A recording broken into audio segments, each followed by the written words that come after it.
Precious Lord, lead me home.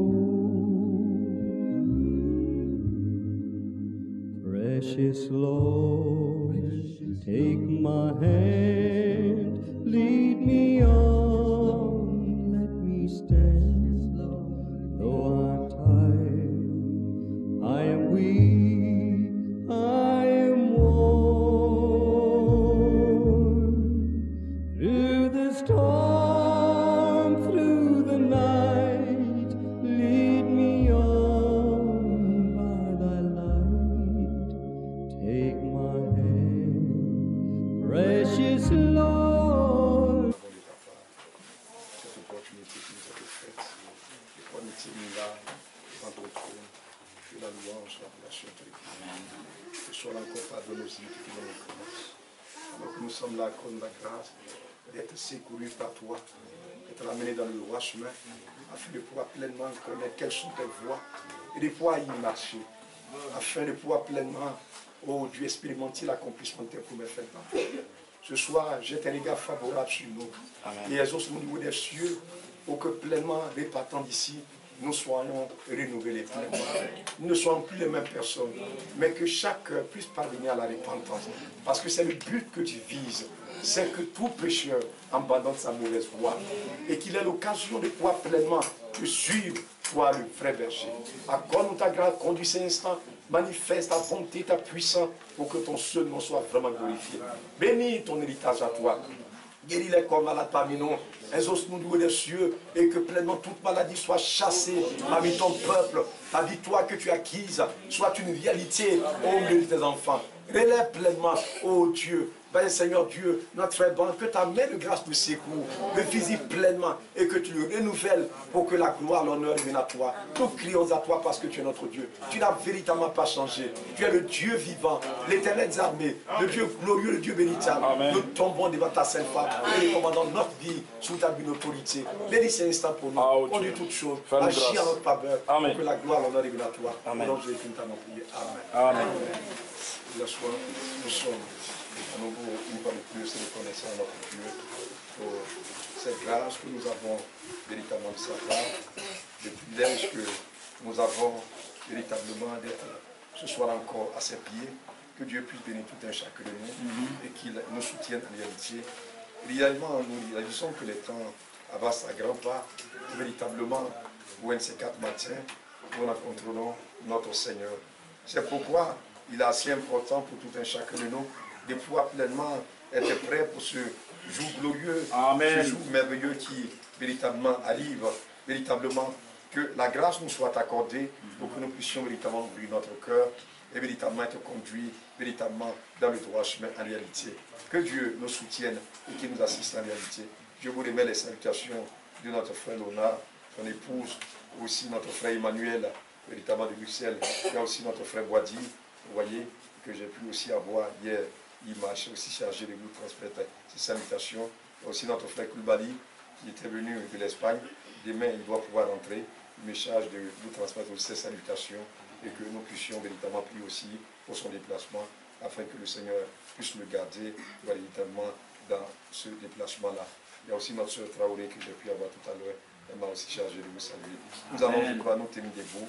Il lit dans Matthieu au chapitre 16. Matthieu au chapitre 16. Nous allons lire là, à partir du verset véritablement. Matthieu chapitre 16. Nous allons lire là, à partir du verset 13.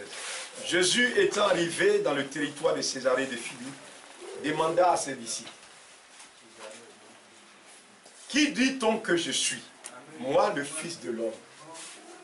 Il répondit, les uns disent que tu es Jean-Baptiste, les autres Élie, les autres Jérémie, et les uns, et l'un ou l'un des prophètes.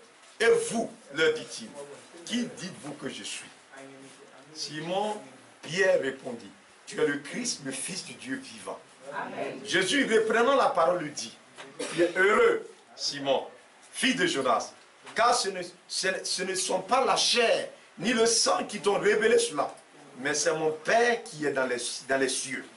Et moi, je te dis que tu es Pierre, et que sur cette pierre, je bâtirai mon église.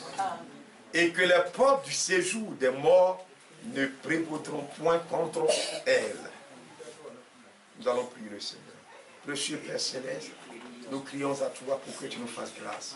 Alors que nous sommes rassemblés devant ta sainte femme, nous voulons pleinement recevoir de ta part la direction qui vient de toi, afin que nous ne puissions pas aller à l'aventure, mais nous voulons véritablement être fondés sur cette révélation. Alléluia. Qui est la révélation de ta pensée à toi, à ton peuple que nous sommes, pour que marchant sur cette terre, nous soyons conduits dans ta parfaite volonté, à te servir de façon à t'être agréable à toi, de façon à te plaire et à vivre pour ta seule gloire.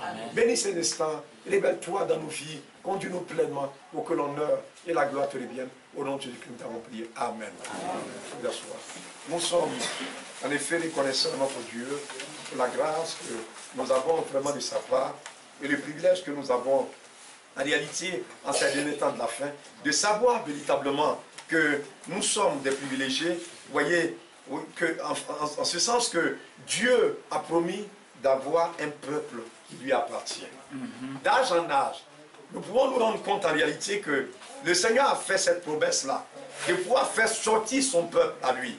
Vous voyez, c'est pourquoi il est écrit, je crois, dans ce psaume-là, je crois, une fois nous étions en train véritablement de le lire, je crois que c'est le psaume 46, si ma mémoire m'est fidèle, ça doit être peut-être quelque part là.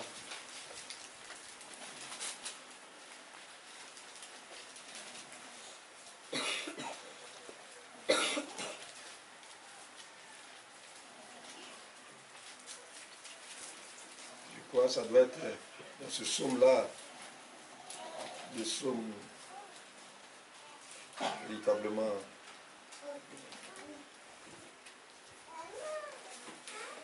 Bon, je n'arrive pas à le trouver. Mais la dernière fois, je crois, nous en parlons ici, véritablement, nous étions en train de lire cela. Vous voyez, il dit, heureux le peuple, véritablement, que tu choisis et que tu admets en réalité en ta présence. Véritablement. Donc, nous voyons que Dieu, dans son plan, dans sa grâce, il a connu un peuple pour être véritablement son peuple à lui. Et en allant véritablement vers ce peuple-là, c'est pour opérer véritablement un choix. C'est pourquoi ce jour-là, lorsqu'il est apparu sur cette terre, nous pouvons voir, il a fait cette question. Parce qu'en fait, il y avait plusieurs interprétations au sujet de ce qui était en train de se passer. C'est pourquoi quand vous lisez là, dans 2 Pierre, nous les reviendrons, mais nous pouvons déjà lire dans 2 Pierre au chapitre 1. Voici ce qui est écrit là, dans 2 Pierre au chapitre 1. Il est écrit ceci, vous voyez, une portion qui est assez merveilleuse. Il dit, sachant, verset 20, sachant tout d'abord, vous-même, qu'aucune prophétie de l'Écriture ne peut être un objet d'interprétation particulière. Donc, ce jour-là, lorsque le Seigneur est apparu, ce Dieu de gloire, ce n'était pas la pensée d'un homme, mais c'était l'accomplissement de toutes les prophéties. Parce que tous les prophètes qui sont apparus, ils ont pu voir véritablement, Moïse a parlé de lui. Nous le lisons la dernière fois, il a dit que l'Éternel, votre Dieu, suscitera parmi vous un prophète comme moi, et vous l'écouterez. La dernière fois, nous avons lu cela, je crois, dans Deutéronome, au chapitre, véritablement, de l'autre côté, nous avons lu cela dans Deutéronome, au chapitre 14, du chapitre 18, vous voyez, où le Seigneur faisait, comment on appelle, Moïse faisait voir véritablement qu'un jour, il allait avoir un prophète. Quand le péché est intervenu, nous avons pu faire voir aussi que Dieu avait déjà fait une promesse.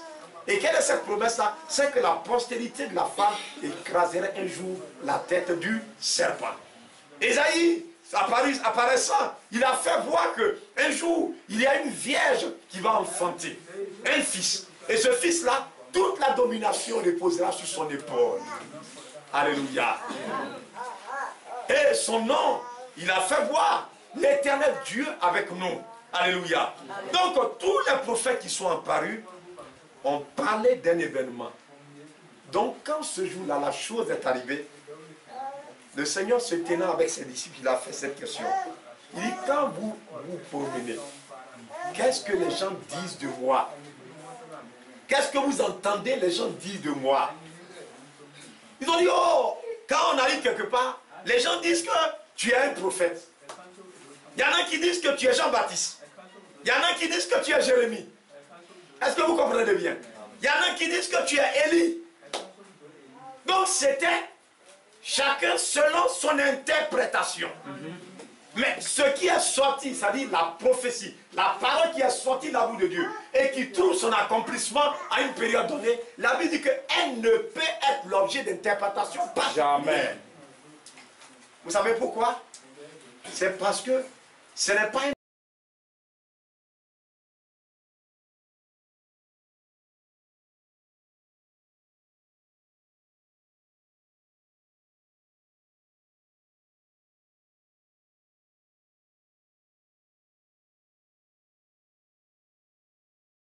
Il faudrait que nous puissions avoir la révélation. C'est ça le problème. Si vous êtes ici et que vous n'avez pas la révélation de ce que Dieu est en train de faire, vous allez passer près de 40 ans, mais vous perdrez votre temps. Il faut d'abord avoir la révélation. C'est pourquoi quand vous venez entendre la parole de Dieu, la chose que Dieu vous donne, c'est la foi. Et la foi, sa définition, c'est une révélation qui vient de Dieu. Amen. Dieu se révèle à ton cœur pour te permettre de saisir ce que lui, il est en train de faire en ton temps. Tu peux voir ce que Dieu a fait au temps d'Abraham. Tu peux en parler avec aisance. Tu peux voir ce que Dieu a fait au temps des apôtres. Est-ce que vous suivez bien? Mais manquez de très près ce que Dieu est en train de faire pour toi. C'était la chose essentielle. Ils étaient là. Oh, c'est une réalité, mes bien, mes frères. C'est pourquoi, regardez attentivement ce qui est dit là, dans Luc, nous l'avons lu. Regardez attentivement ce qui est écrit. Nous l'avons lu dans Luc. Dans Luc, au chapitre 2, regardez attentivement ce qui est écrit. Nous l'avons lu ici, véritablement la dernière fois. Regardez ce qui est écrit. La Bible déclare ceci. Et voici, verset 25, il y avait à Jérusalem un homme appelé Siméon. Cet homme était pieux. Il attendait la consolation d'Israël. Et le Saint-Esprit était sur lui. Il avait le Saint-Esprit. C'est le témoignage que l'on rend de cet homme-là. Amen. Suivez attentivement. Il avait été divinement averti par le Saint-Esprit qu'il ne mourrait point sans avoir vu le Christ du Seigneur. Il vint au temple poussé par l'Esprit. Est-ce que c'est quelqu'un qui allait lui dire qu'ils n'ont qu'à aller à la réunion? Non. Est-ce que vous me comprenez bien?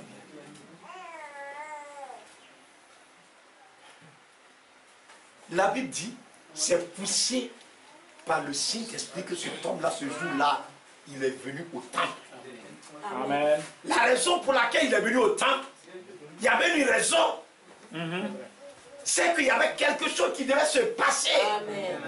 Il y avait un événement capital qui allait avoir lieu, qui était en train de se dérouler.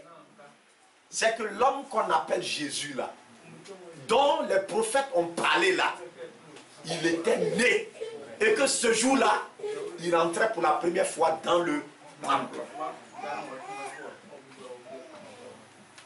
Mais regardez dans le temple, il y avait beaucoup de gens. Il y avait les grands prêtres, les sacrificateurs.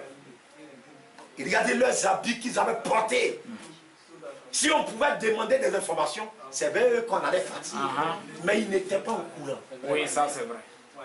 C'est pour dire que si Dieu ne se révèle pas à vous, vous ne serez même pas au courant.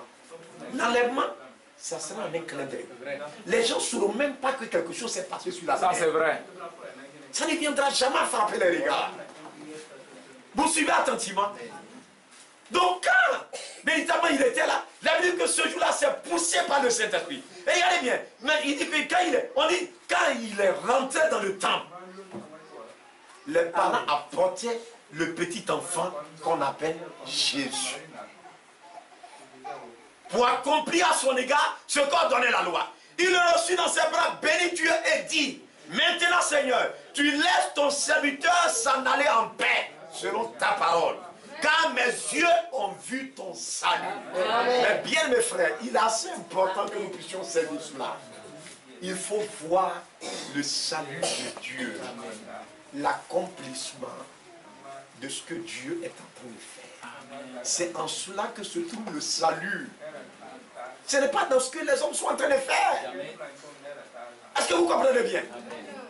Les hommes font beaucoup de choses sur la terre. En longueur de journée. Est-ce que vous comprenez bien? Mais le salut ne se trouve nulle part dans toutes ces choses-là.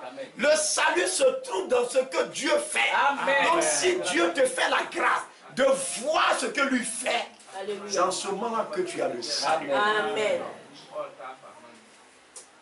Donc c'est pourquoi quand il était grand et qu'il a commencé à exercer son ministère, il a posé un jour la question. Qui dit-on que je suis?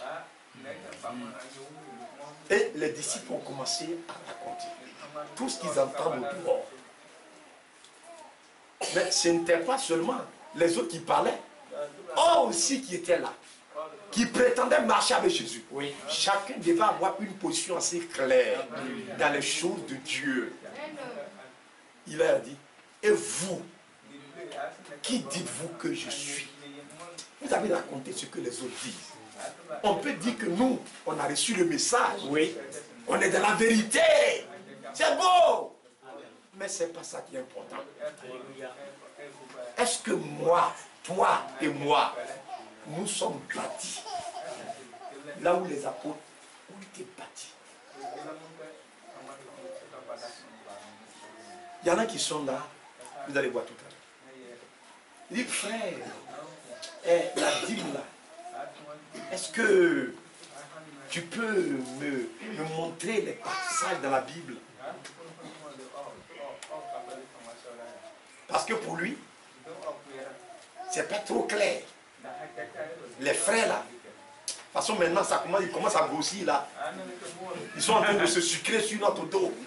Vous comprenez bien, non? Donc il veut voir clair dedans. Vous suivez attentivement, non? Donc il vient et puis il pose une question en rapport avec la dîme. Suivez bien attentivement.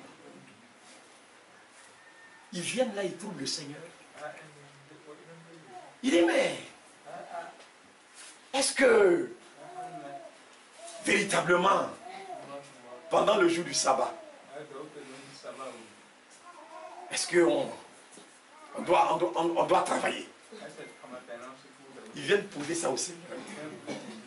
La question au Seigneur. Que Dieu nous raconte. Vous suivez attentivement. Mais lui, il était Dieu. Amen. Eux, ils ne savaient pas que c'était Dieu. Eux, ils pensaient qu'ils avaient affaire à un homme. Alors que c'était Dieu qui était là. Mais ils ont manqué cela. Leur méchanceté de leur cœur. Ça dit que l'homme lui-même, de façon naturelle, il y a quelque chose qui est attaché à lui. C'est le cœur méchant. Donc quand vous venez ici, et que ce cœur-là n'est pas ôté de vous, vous ne pouvez jamais servir Dieu. Amen. Dans tout ce que vous allez faire, vous allez le faire avec un esprit un peu méchant. Amen. Votre cœur n'est pas droit. Amen. Votre cœur n'est pas pur. Amen. Je ne sais pas si vous m'écoutez.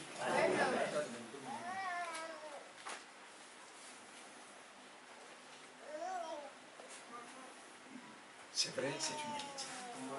Abraham, quand il rencontra Melchisedec, quelle question il lui a posée? La Bible dit qu'il lui paya la dîme de tout. Amen. Amen. Qui lui a dit de faire ça? C'est une révélation qu'il a reçue à cause de ce qu'il a eu la foi dans la parole de Dieu. Quand vous avez la foi, le but de la foi, c'est de nous conduire vers Dieu. Amen. On ne peut pas avoir la foi et puis on va dans le monde. Mais la foi a pour but de nous sortir du monde, du paganisme, pour nous conduire vers Dieu.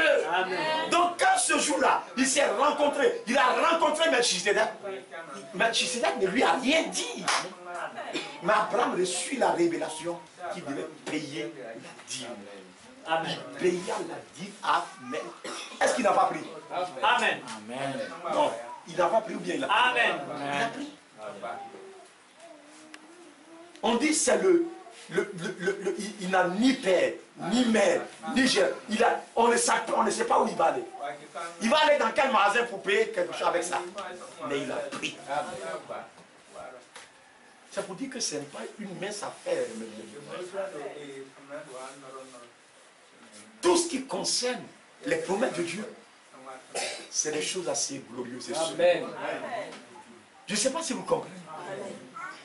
Donc ici, nous ne sommes pas ici. Regardez, cet homme-là, Siméon, s'il avait raté cet événement, c'était fini. Considérons qu'il est venu le lendemain. Mais Jésus n'était plus au temple. C'était l'instant, ce jour-là. Oui. Non seulement lui, mais il y a aussi Anne. Elle était aussi chez elle à la maison. La Bible dit que le Saint-Esprit l'a poussé pour dire va au temple. La promesse est en train de s'accomplir. Elle aussi, elle est venue au temple. Vous n'avez pas vu ce qui s'est passé? Amen. Mais au milieu de cette multitude-là, Frère Abraham dit, il y avait combien de vainqueurs ce jour-là dans le temple? Il y avait deux. Amen. Deux. Zacharie, comment on appelle? Siméon et puis Anne. Les autres ne comprenaient rien de ce qui se passait. Les chefs religieux qui étaient là, personne ne voulait toucher l'enfant. Parce qu'avant sa naissance, on disait que c'était un enfant bâtard. Est-ce que vous comprenez bien? C'est une réalité, mes bien mes frères. Personne ne voulait rien avoir avec cet enfant-là. Donc il est important que, alors que nous sommes là, nous puissions veiller. Nous puissions prêter attention. Amen. Pour ne pas aller dans le décor. Mais que la grâce nous soit accordée. Suivez bien attentivement. La grâce nous soit accordée. Pourquoi?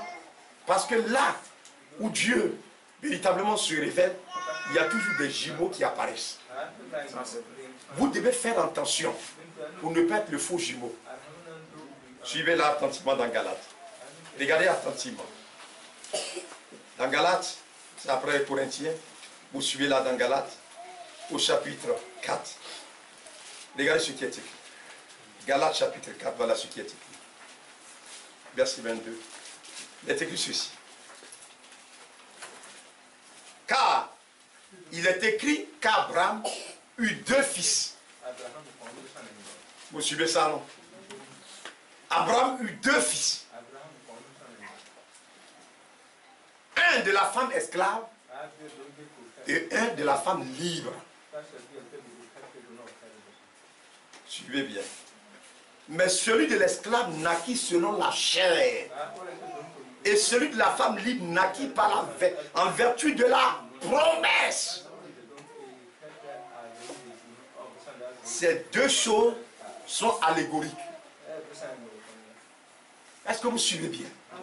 Ça dit que ça a un but. Ces deux choses-là sont prophétiques.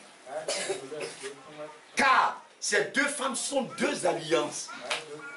L'un au mont Sinaï, enfantant pour la servitude, c'est Agar. Car Agar, c'est le mont Sinaï en Arabie. Elle correspond à la Jérusalem actuelle qui est dans la servitude avec ses enfants. Mais la Jérusalem d'en haut est libre. C'est notre mère. Il est écrit, réjouis-toi stérile, toi qui n'enfantes point. Éclate de toi. Oui, il dit, mais verset 28, pour vous frères, comme Isaac, vous êtes enfants de la promesse. Vous suivez attentivement.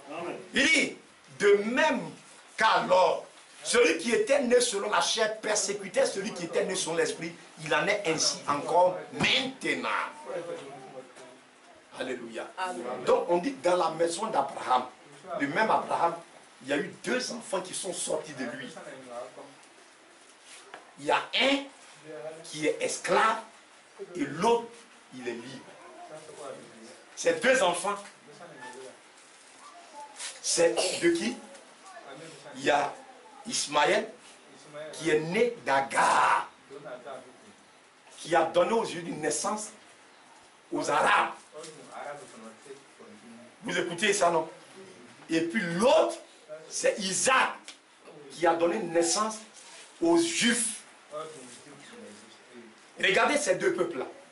Ils ont le même père. Mais l'esprit qui les conduit est tout à fait différent. Il y a un groupe qui est charnel. Et puis il y a un groupe qui est spirituel. Vous suivez attentivement, non? Regardez ce que les Arabes font. Vous apprenez un peu ce qui se passe dans l'actualité. Ils sont barbares, violents. Est-ce que vous suivez attentivement? Ils n'ont aucune révélation. Ils pensent que pour être pur, il faut prendre de l'eau, on met dans sa bouche et puis on jette. Comme ça, tout ce que tu as dit de mauvais, tout est effacé. Tu prends l'eau, tu mets dans tes oreilles, tu fais comme ça, et puis tout ce que tu as entendu, tout est enlevé. Tu laves ta figure, et puis maintenant, tout ce que tu as vu de mauvais, tout est ôté. Et puis on lave les pieds, on lave la tête. Ils pensent que c'est comme ça qu'il faut faire pour être pur. Mais la pureté vient de l'œuvre accomplie à la croix du Calvaire. Ce n'est pas un homme qui nous rend purs, mais c'est l'œuvre accomplie pour nous à la croix du Calvaire. La parole de Dieu, c'est elle qui nous libère. Ce n'est pas un homme.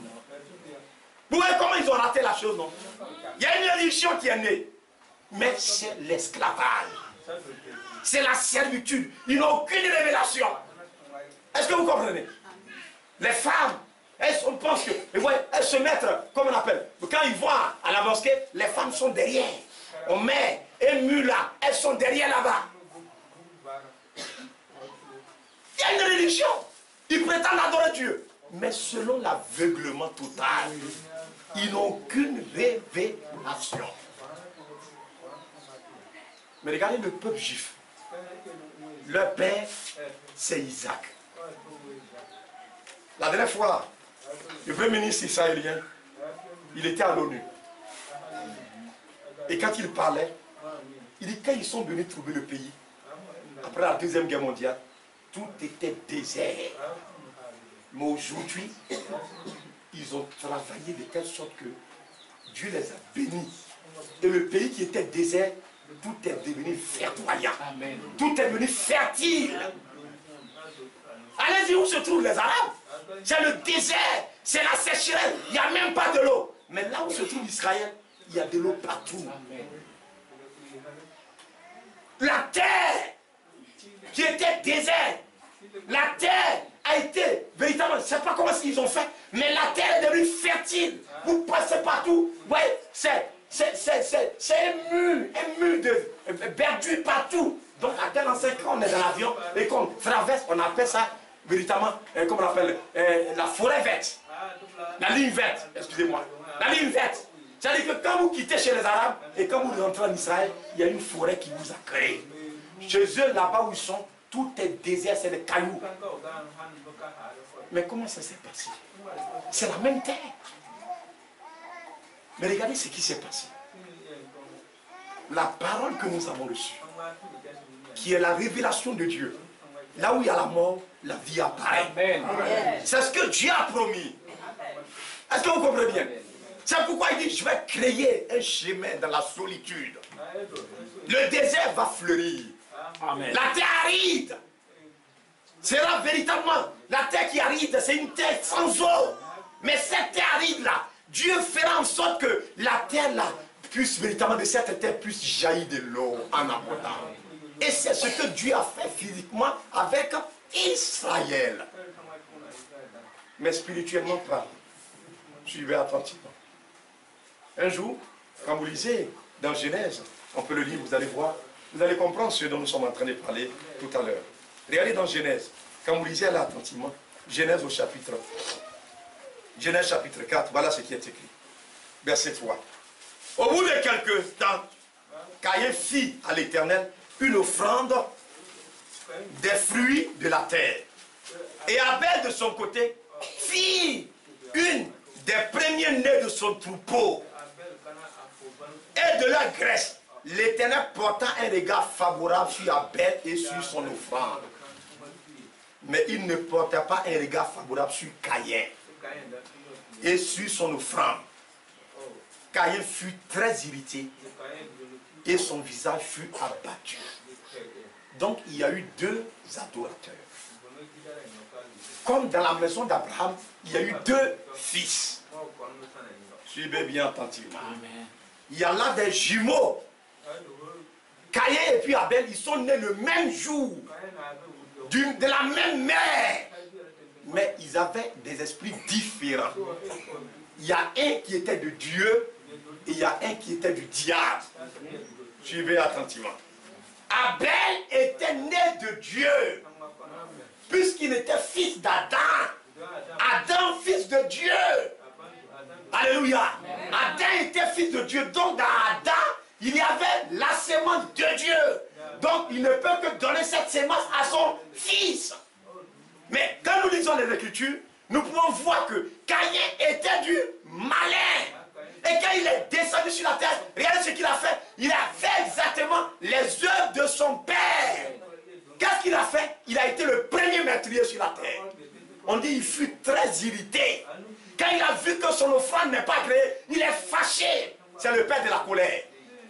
Le père du mensonge. Caïn, c'est lui qui a porté la colère sur la terre. Il a montré qu'un homme peut se fâcher.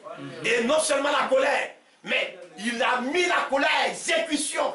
La jalousie est rentrée en lui. Le mépris, la méchanceté, les mauvaises pensées. Jusqu'à ce qu'il tue Abel qui était son frère. Ils partaient ensemble comme ça au champ. Abel était devant, lui il était par l'arrière.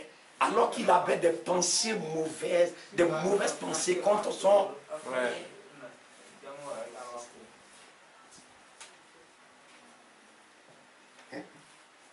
C'est ça. C'est-à-dire quand on est ici, là, faites beaucoup attention. Amen. Vous me suivez attentivement. Amen. Vous comprenez ce que je suis en train de dire. Faites beaucoup attention. Ce n'est pas tout le monde qui est de Dieu. Amen. Je suis obligé de vous dire certaines choses. Amen. Mais je ne sais pas qui n'est pas de Dieu. Je ne sais pas qui est de Dieu. Amen. Mais faites attention. Amen. Quelqu'un vient vers vous. Et puis il commence à parler. Le Saint-Esprit vous a été donné. C'est un détecteur. Dès qu'il commence à parler, ça vous permet de discerner ce qui est en lui. Amen. Amen. On n'a pas besoin de marcher 1 heure du temps avec quelqu'un pour savoir ce qui est dans la personne. Vous m'écoutez attentivement. Amen. Pourquoi? Parce que ce qui est de Dieu, c'est poussé par le Saint-Esprit. Il dit, tu es heureux, Simon, fils de Jonas. Parce que ce n'est pas la chair. Ce n'est pas la chair. Mais c'est mon Père qui est dans les cieux, qui t'a donné cette révélation-là. Et sur cette révélation de qui je suis là, je bâtirai mon église. Donc quand nous sommes là, l'église là, c'est pas nous tous, c'est pas ça là. Hein. C'est pas nous qui sommes là. L'église est où? Je vais vous donner la définition de l'église. Jean chapitre 1. Suivez attentivement. Jean au chapitre 1. Regardez ce qui est écrit. La définition de l'église. Verset 11. Elle est venue chez les siens. Et les siens ne l'ont point reçu. Mais à tous ceux qui l'ont reçu, à tous ceux qui croient en son nom. Vous suivez, non? À tous ceux qui l'ont reçu. À tous ceux qui croient en son nom. Vous suivez attentivement. À tous ceux qui l'ont reçu, à tous ceux qui croient en son nom, elle leur donne le pouvoir de devenir enfants de Dieu, lesquels sont nés, suivez la chose maintenant, lesquels sont nés non du sang, ni de la volonté de la chair, ni de la volonté de l'homme, mais de Dieu. Qui les a poussés à être ici? C'est Dieu lui-même qui allait les chercher et qui les a envoyés ici. Donc quand ils sont là, ils ne peuvent pas suivre quelqu'un. Vous m'écoutez? Ils ne sont pas là pour écouter un homme. Ils ne sont pas là pour qu'une seule les envoie sur un chemin. Vous me comprenez bien? Amen. Parce que quand on est là, il va y avoir des situations. Écoutez-moi attentivement. Et quand il y a des situations, c'est là que les Dieu se présentent. Et c'est là que ceux qui sont de Dieu se font connaître. Amen. Parce que vous allez voir que la nature charnelle qui est en nous là commence à faire les choses selon la chair. Vous m'écoutez attentivement.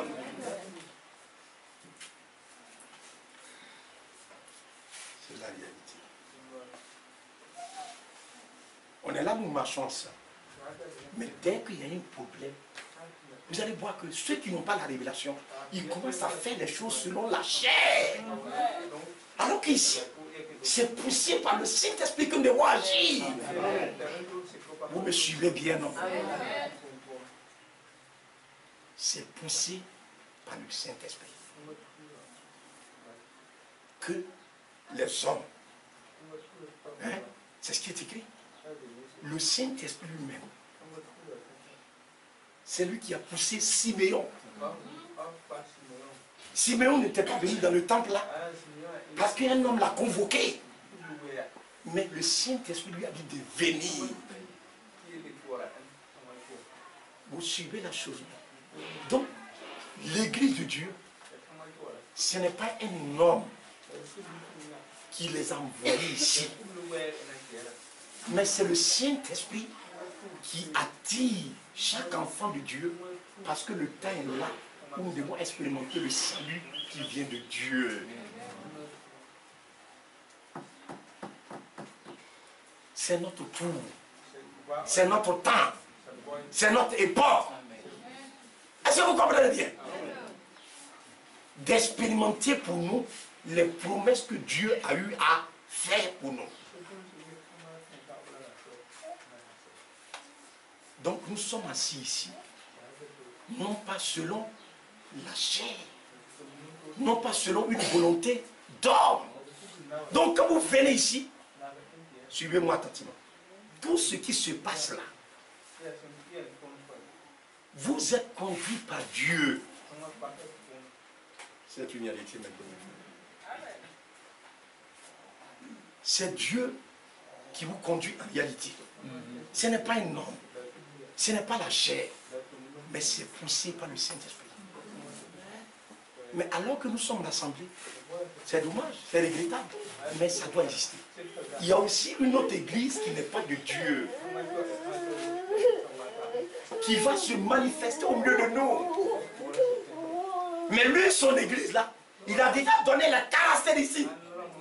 Les gens se seront poussés par le Saint-Esprit. Ils sont nés de Dieu. Ils seront bâtis sur la révélation. Ce n'est pas d'après les hommes dit.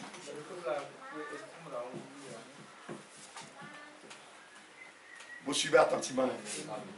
Non pas d'après les hommes dit, mais d'après ce que Dieu pousse les hommes à faire. Donc quand les deux sont partis pour adorer, Abel, donc Caïn, il a pris les fruits de la terre, les tomates. Vous voyez comment c'est joli, non? Et puis il a pris les oignons. Vous voyez comment quand les gens font les trucs, les femmes découpent les tomates là, et puis on découpe oignons. Regarde comment quand on place, regarde comment c'est joli. Donc il a pris les tomates, et puis il a pris les oignons, et puis il a placé ça d'une certaine façon. Il a fait une décoration. Mais quand vous voyez, c'était tellement joli. On dirait que Dieu va exaucer. Mais c'était selon la chair.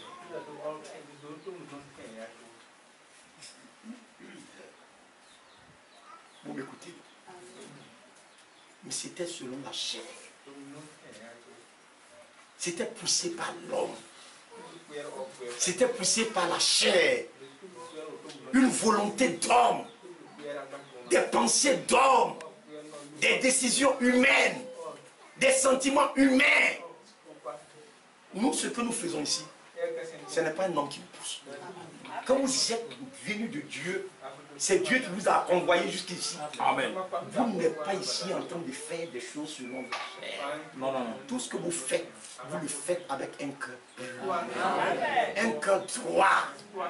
Un cœur sincère. Vous m'écoutez bien. Que Dieu nous aide. C'est la réalité.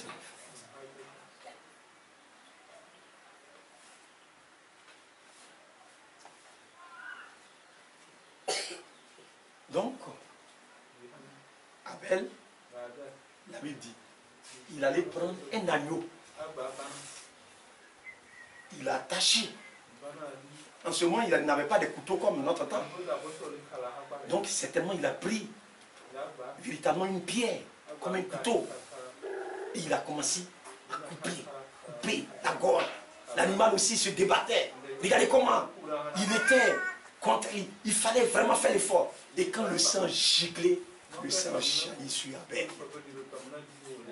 C'est ce que Dieu voulait. C'est que le sang coule sur nous. Alléluia. Son sang a été répandu sur le pécheur. Et dès que Dieu a vu le sang, le Seigneur a oublié tous les péchés d'Abel. Alléluia. Il a... Caïn était là et puis il voit que Dieu a exaucé. A exaucé qui? Abel. Pour lui, là, il voit que Dieu n'a pas exaucé. Dieu ne cache pas les choses. Quand il est quelque part, vous savez que Dieu est là. Ça, c'est vrai. Dès le premier jour où vous êtes venu ici, si Dieu est ici, vous savez. Si Dieu n'est pas là aussi, vous savez. Si tu dis que tu veux devenir musulman, tu vas à la mosquée.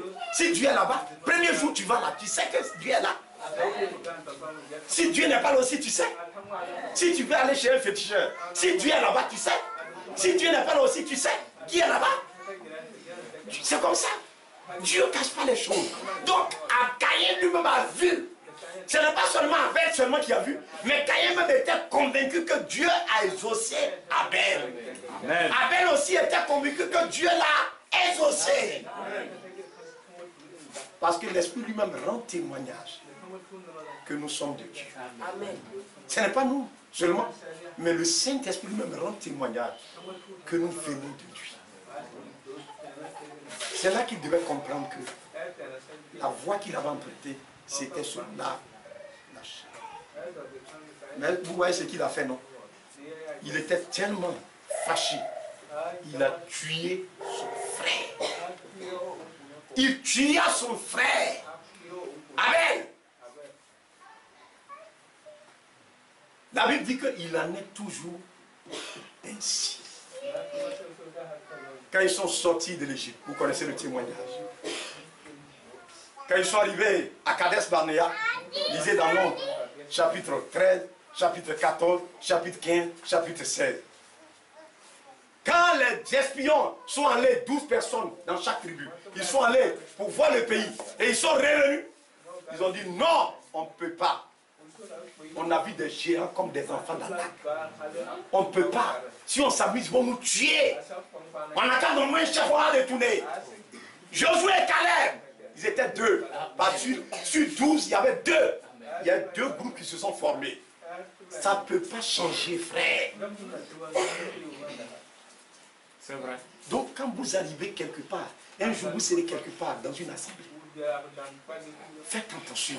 Amen. Quand vous mettez votre pied là, ce n'est pas tout le monde qui est chrétien. Amen. Il y a deux groupes. Vous devez avoir le discernement. Sinon vous êtes mort. C'est ça qui est la difficulté dans notre âge. C'est d'être prudent. De veiller sur vos voix. On dit frère, frère. Mais tout le monde n'est pas frère. C'est sœur. Tout le monde n'est pas sœur.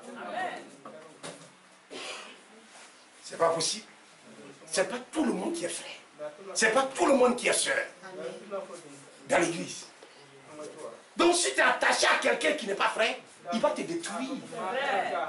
Tu t'es attaché à quelqu'un qui n'est pas une soeur, elle va te détruire. Les paroles, les pensées qu'elle va mettre en toi, ça va te gâter.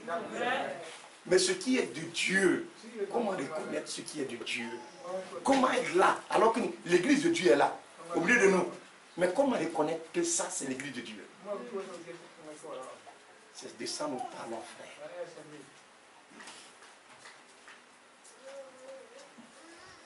Quand Simeon est rentré dans le temple, vous avez vu qu'il s'est occupé de quelqu'un?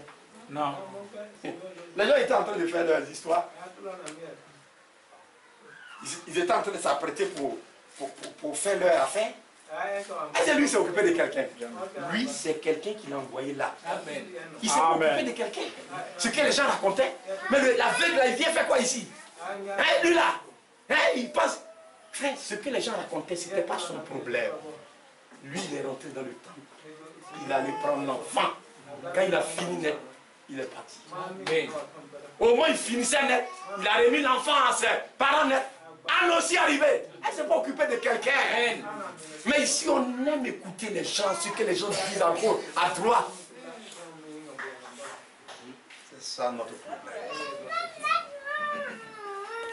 Ici, si vous êtes convaincu que c'est Dieu qui vous a appelé ici, vous allez écouter Dieu. Amen. Vous m'écoutez?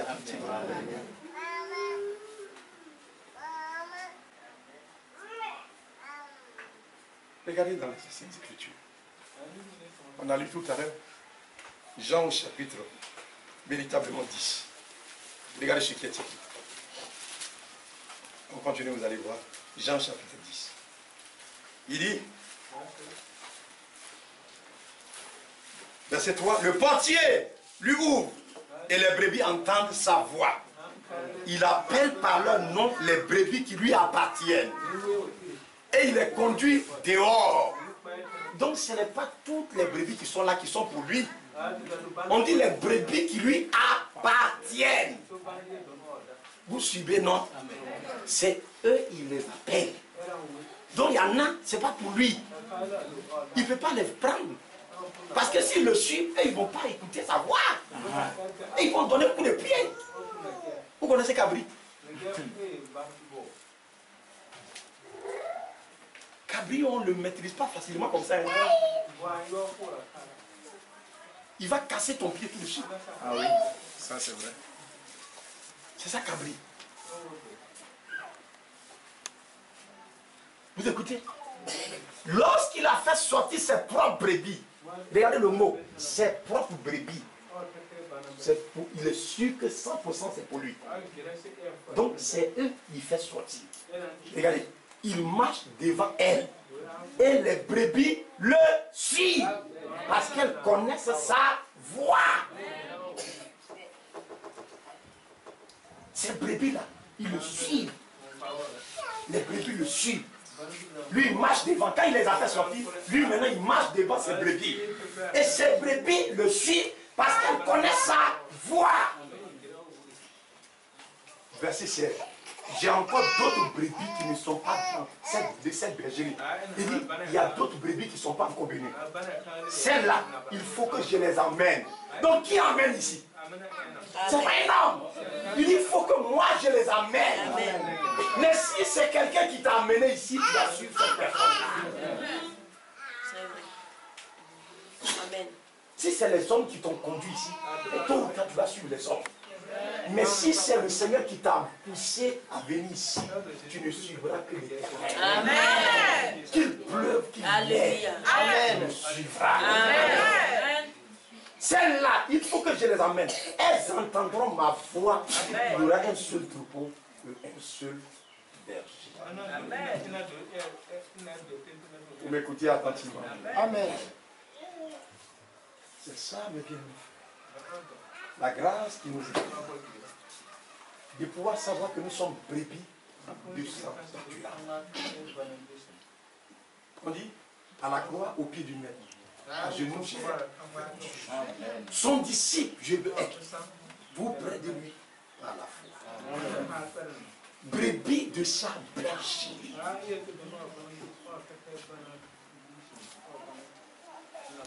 C'est ça le problème. Souvent les jeunes gens, les jeunes filles, toutes les jeunes gens que vous voyez, ce n'est pas tout le monde qui est chrétien. Regardez, on prend des photos ici, on fait des vidéos. Mais prenez les vidéos, les premières vidéos qu'on faisait avant. Il y a beaucoup qui ne sont plus. Vous les trouvez, ils sont dans le monde. Il y a des soeurs qui étaient ici, elles ne sont plus au milieu de nous. Ils sont partis dans le monde. Mais la brebis du Seigneur, celle que le Seigneur a appelée, quelles que soient les difficultés, elle s'accrochera toujours. Amen. Je ne dis pas qu'il n'y aura pas de difficultés. Mais vous allez voir la brebis s'accrocher à la parole. Amen. Alléluia. Donc suivez-moi attentivement. Quand nous suivons les choses attentivement, nous pouvons voir exactement. La Bible déclare ceci. Dans un Pierre que nous avons lu tout à l'heure. On n'a pas lu la deuxième partie. Regardez dans un Pierre que nous avons lu, les deux Pierres que nous avons lu tout à l'heure. Regardez ce qui est écrit. Suivez-la attentivement. Verset 21. On a lu le verset 20. Car ce n'est pas par une volonté d'homme qu'une prophétie ait jamais été apportée. Ce n'est pas l'homme qui est l'auteur d'une prophétie. Vous suivez, non? Donc l'accomplissement aussi, ça ne peut pas être des interprétations d'hommes. Il faudrait que ce soit Dieu qui la révèle. Alléluia. Pourquoi? Parce que tout ce qui vient de Dieu, il n'y a que ce qui est né de Dieu qui peut l'accepter. Si vous n'êtes pas né de Dieu, vous ne pouvez pas aimer ce qui est de Dieu. Pourquoi les gens ne pouvaient pas reconnaître que c'était le Messie qui était là? Mais la femme prostituée là, elle dit, je vois que tu es prophète. Comme elle a vu à pouvoir, les écailles sont tombées. Elle a vu que c'était le Messie qui était là.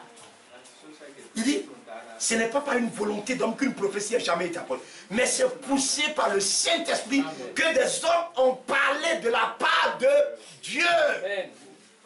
Amen. Vous suivez attentivement. Donc la prophétie là, c'est poussé par le Saint-Esprit. Parce que les hommes qui vont croire, qui vont voir l'accomplissement aussi là, ils doivent être aussi poussés par le Saint-Esprit. C'est pas vrai? Amen. Quand il a dit une vierge va enfanter, c'était qui? Ésaïe? Son intellect? Si c'était sa tête, une vierge ne peut pas enfanter. Mais c'était poussé par le Saint-Esprit. Donc si la chose a eu son accomplissement, il faudrait aussi que la personne qui voit ça, il soit poussé aussi par le Saint-Esprit. C'est pourquoi la Bible déclare qu'il vient au temple poussé par le Saint-Esprit. Parce que la prophétie là, c'était le Saint-Esprit qui a poussé Isaïe, qui a poussé Moïse, qui a poussé tous ces prophètes là. Vous comprenez bien, non? C'était le Saint-Esprit. Zacharie, tous ces prophètes, Michel, c'était le Saint-Esprit qui les poussait à parler, à prophétiser sur la venue du Messie. Alléluia. Donc ce jour-là, si l'accomplissement doit avoir lieu, les hommes qui doivent voir cette chose-là, ils doivent être aussi poussés par le Saint-Esprit. Donc qu'est-ce qui a fait que tu es ici? C'est la question que tu dois te poser. C'est un homme qui t'a appelé à être là. Si c'est un homme qui t'a appelé à être là, tu vas dire, oh, il fait chaud, je ne peux pas partir. Non, sur moi là, j'ai trop de problèmes. Ça, Dieu, tu m'excuses. Il faut attendre un peu 3 mois d'abord. Vous comprenez bien ça, non? Bon, tout qu'on fait à l'église ici, là. Les frères, ils ne comprennent pas. Aïe. On dit que ce n'est pas forcé. Si tu n'as rien, tu dois à Dieu. Mais quand tu dois aller au marché, tu cherches l'argent pour mettre dans ta poche, non? Parce que si tu arrives là, tu n'as pas d'argent et que tu prends, non, on est volé, c'est pas ça. Tu veux pas qu'on te dise que tu es volé, non? C'est bien. Mais quand tu peux dire, oh, non, le Seigneur, il est trop gentil. Et le Seigneur, il pouvoir au besoin de son œuvre. Vous n'avez jamais vu l'argent tomber comme ça du ciel. L'or et l'argent, ça lui appartient. Mais vous voyez, on est là et puis l'or, ça tombe du ciel comme ça. Mais c'est Dieu qui pousse des hommes. Parce qu'ils sont enfants de Dieu. Parce que Dieu veut les bénir. Parce que c'est leur temps. Dieu les pousse à prendre soin de ses affaires. Parce qu'ils sont une partie de Dieu. Regardez, quand notre frère Franck, il était né qu'il avait 2 ans. Si on avait dit qu'il y avait Arnaud qui allait sortir, est-ce qu'il allait croire? Mais Arnaud était en lui, dans ses rêves. Donc nous aussi, nous étions en lui. C'est pas aujourd'hui. Le diable ne peut rien contre nous. Nous étions une partie de Dieu. Amen. Nous étions cachés en lui. Quand le temps est arrivé, il nous manifesta. Pourquoi il a permis que ces bonnes coups ici on se retrouve? Là, c'est trop loin. C'est loin de où? Du ciel. Le jour où l'enlèvement va avoir lieu, ceux qui sont en Abidjan, ceux qui sont à New York, on va arriver au même moment. Amen. Donc c'est loin d'où ça? C'est loin de tes pensées. Parce que tu as dans ton cœur quelque chose que tu veux faire. C'est ça qui tu dis que c'est loin. Sinon, c'est pas loin du ciel. Hein. Le jour où on va partir là, on va arriver au même moment. Il n'y a pas un groupe qui sera en retard. Jamais, jamais. Nous qui sommes, on a un éclair d'aller. Et puis on est parti. À New York, à Paris, on va arriver au même moment. Donc c'est loin d'où? Mais comme tu es là, selon la chair, moi, Abidjan, c'est la capitale. Abidjan, c'est les affaires. Quand tu vois quelqu'un dit c'est un homme d'affaires, il faut se méfier de lui. Amen. Il fait quelle affaire? Demande-lui, tu fais quelle affaire? Il a quelle affaire dans son bagage? Demande-lui. Dis moi je suis un businessman. Commence à faire attention. Que Dieu nous accorde. C'est une héritier. Mais bien, mes frères, il est important que nous comprenions que ce n'est pas un jeu. Tout ce que nous devons faire ici, ça ne nous pousse pas Dieu. Tout acte que nous devons poser, nous devons conduire par Dieu. Si c'est la chair qui nous conduit, nous serons malheureux. Parce que ce que lui il est en train de faire, ce n'est pas une affaire de la chair. Ce n'est pas une affaire de parents.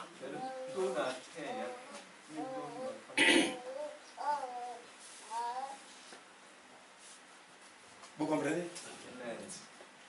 C'est pourquoi tous ceux qui n'ont pas compris affaire des parents là, ils vont souffrir. Le jour où ils vont comprendre, nous on est arrivé loin déjà. Quand tu es mort même, sur ton cadavre là, tes parents ils veulent faire business dessus. Vous ne savez pas ça? Quand il dit d'attendre là, c'est pour qu'il ait le temps d'avertir tous ses camarades. Et puis quand ils vont venir, ils vont lui donner l'argent. Donc il fait commerce sur ton cadavre. Tes enfants même n'auront rien. C'est comme ça que les gens font. Vous voyez les choses, on dit funérailles. Et puis les gens passent en moi là. C'est la couleur d'armée.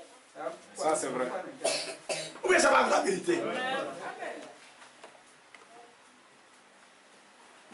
Que Dieu nous accorde. Amen.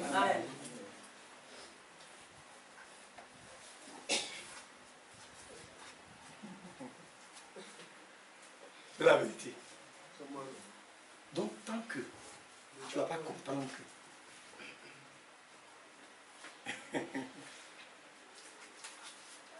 parce que toi tu parles à bon, toi tu penses que tu es à bon. C'est faux. Démontrez-moi que tu es. Démontrez-moi que moi je suis un abron. Qui peut démontrer ça? Il ment. Moi, je dis pas bon. C'est pas ça qui m'intéresse. Puisqu'il regarde la femme que tu vas marier. Notre frère Siba, lui, tu es guéri, non? Ta femme, elle est Annie, non? Alors que la Bible déclare que Dieu a endormi Adam et puis il a fait sortir la femme. Donc, toi, tu parles guéri. Ta femme parle Annie. Donc, elle dit qu'elle est Annie. Est-ce que c'est vrai? Et puis toi, tu dis que tu es guéri. Est-ce que c'est vrai aussi? Si vraiment, si vous êtes un vraiment là, toi, tu vas être guéri et puis elle va être autre chose. Comment on appelle? Elle va être Annie. Donc, cette naissance-là, charnelle-là, c'est un tremplin. Mais ce n'est pas notre vraie origine. Notre vraie origine, là, c'est là-haut. Est-ce que vous voyez la chose? Mais c'est un canal. Mais c'est ça, nous, on prend pour la réalité. Oh, c'est pas vrai.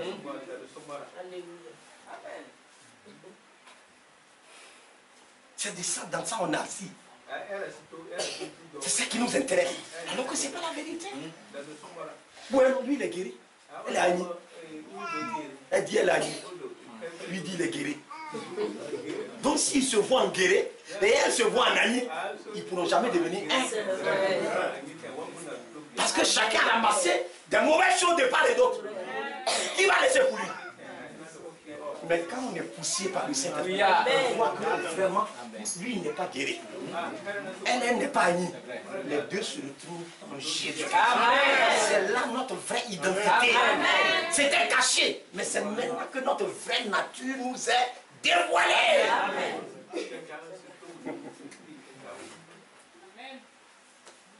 Donc quand nous vivons, nous ne vivons pas pour notre ethnie, mais nous vivons pour la cité là.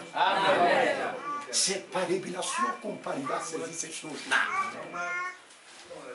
Et donc en marchant sur cette terre, nous ne marchons pas comme les autres, qui n'ont point d'espérance, qui vivent comme les païens. Est-ce que vous comprenez bien ça? Mais marchant sur cette terre, nous vivons pour la gloire de celui-là qui nous a aimés, qui nous a créés, qui nous a appelés. Donc, étant ici, les clans, tout est fini. Amen. Amen. Les divisions, c'est fini. Amen. Les barrières, c'est fini. Tout ce que nous faisons, nous sommes poussés par le Saint-Esprit. À tel enseigne que ce que nous faisons est vrai. Ce n'est pas faux, mais ça vient de la pureté du cœur. La sagesse qui vient d'en haut, elle est premièrement pure. C'est-à-dire la pureté d'abord, c'est ça qui est. C'est pas un homme, c'est pas des yeux dits, mais ça vient de Dieu. C'est Dieu qui convainc mon cœur de faire cette chose-là. Et je le fais parce que Dieu me conduit. La femme que je dois me marier, ce n'est pas un homme qui me dit, mais c'est le ciel qui me dit, prends celle-là, parce qu'elle est une partie de toi. Est-ce que vous comprenez bien, non? Ce n'est pas parce qu'elle est... Non, mais c'est une partie de moi, c'est une relation divine. Ce n'est pas les hommes, mais c'est le ciel. Le mari que j'ai, ce n'est pas un homme. C'est pourquoi la femme lui doit soumission à son mari. Mais quand elle n'a pas cette révélation, le foyer sera un endroit de conflit permanent. Parce que dans le foyer, il y a division. Est-ce que vous comprenez bien, non? Chacun a son côté. Est-ce que vous suivez attentivement? Alors qu'en réalité, c'est une complémentarité. On ne peut pas se discuter. Mon doigt ne peut pas dire que ce n'est pas mon doigt. Est-ce que vous voyez mon doigt là, il dit, puis il dit que ce n'est pas mon doigt. Vous avez une fois vu ça? La tête va lui dire, Edouard, il faut prendre ça. Et puis il dit, je ne fais pas. Vous avez une fois vu ça? Quand la tête dit, mais ouais, je prends ça, c'est parce que la tête a dit, et puis il fait. Il dit, fais comme ça. Et puis il entend les faire. Les trois soins. Les pieds aussi, ils sont là. Et quand je suis en train de prêcher, chacun joue son rôle. Les doigts jouent leur rôle. Les yeux jouent leur rôle. La bouche joue son rôle. Chacun joue son rôle. Parce que c'est le même corps. Sous soumis à la tête. Donc l'église de Dieu, comme c'est le Saint-Esprit qui nous a poussés à être là, nous sommes soumis à l'éternel. Nous ne venons pas ici pour former des clans. Mais nous sommes là pour être un dans le Seigneur. Un, non pas deux. Il dit, il y aura un seul troupeau et un seul berger. Un seul berger. Que Dieu nous assiste. On va souhaiter. On va prier. À la croix, au pied du Maître, à genoux, je fais mon choix.